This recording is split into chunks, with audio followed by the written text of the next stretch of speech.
migranți din regiune și să folosească forță de muncă din estul și sud-estul Asiei, respectiv pakistanezi, indieni, filipinezi. Arabia Saudită are în acest moment 9 milioane de imigranți asiatici dintr-o populație de 31 de milioane de locuitori. De ce?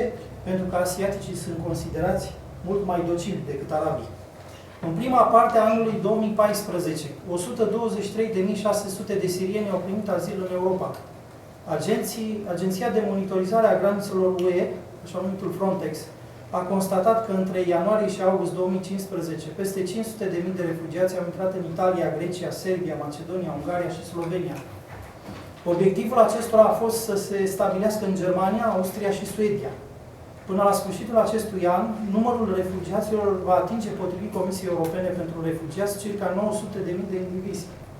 Comisia ONU a estimat în plus că Europa va fi asaltată în cursul anului 2016, în prima jumătate a anului 2016, de cel puțin 600.000 de refugiați.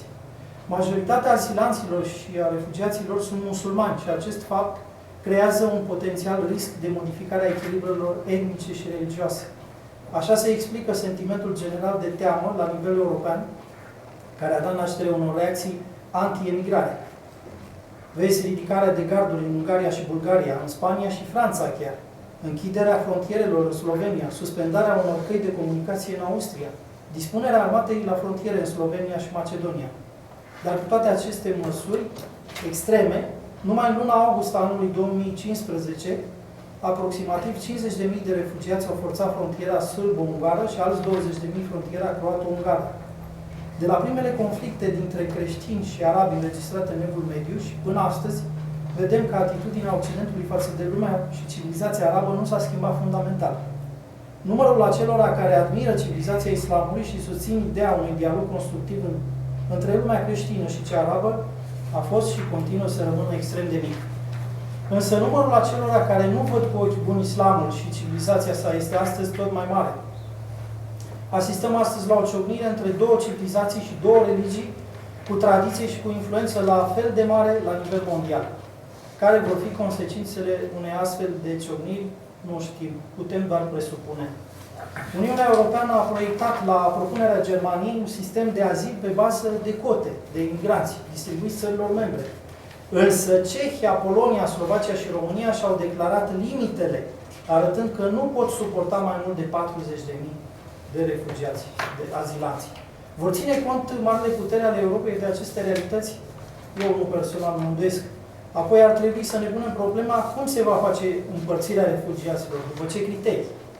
O altă problemă extrem de importantă, însă deloc invocată de oficialii europeni, este aceea a integrării refugiaților arabi. În decursul istoriei, mai cu seamă în cursul celei medievale, convertiri de la creștinism la islam s-au mai văzut. Vezi situația Imperiului Otoman. Însă convertiri de la islam la creștinism aproape deloc. Cele impuse în urma cruciadelor rămân totuși niște excepții. Vom asista oare pe termen lung la un proces de islamizare a Europei? Foarte posibil. Mai cu seamă în condițiile în care demografii și sociologii de astăzi au estimat că în următorii 20 de ani familiile europene creștine, autohtone, vor avea în medie un copil, în vreme ce familiile musulmane, integrate sau nu, vor avea în medie 6, chiar 7 copii. Nu în ultimul rând, ce facem cu teama tot mai crescândă în rândul populațiilor europene, ca urmare a atentatelor teroriste revendicate de așa numitul stat islamic. Spun așa numitul stat islamic pentru că această realitate a momentului este, în opinia mea, o aberație istorică născută din frustrările unei civilizații arabe care a ajuns să vadă în lumea creștină dușmanul absolut, dar mai cu seamă din neputința marilor puteri occidentale, incapabile să articuleze un discurs coerent, constructiv și să manifeste o atitudine fermă față de problemele cu care se confruntă astăzi islamul și lumea arabă. În privința așa zisului stat islamic, atitudinea lumii civilizate trebuie să fie una unitară și cât se poate de categorică. Așadar, la intoleranța absolută pe care o afirmă statul islamic prin acțiunile sale criminale, îndreptate atât împotriva creștinilor cât și a musulmanilor, răspunsul lumii civilizate trebuie să fie unul singur: anihilarea imediată. Vă mulțumesc! Mulțumim! Urmează doamna Arnunțiu Laura cu tema Originea și evoluția comunității de tătari crimeeni din Dobrogea.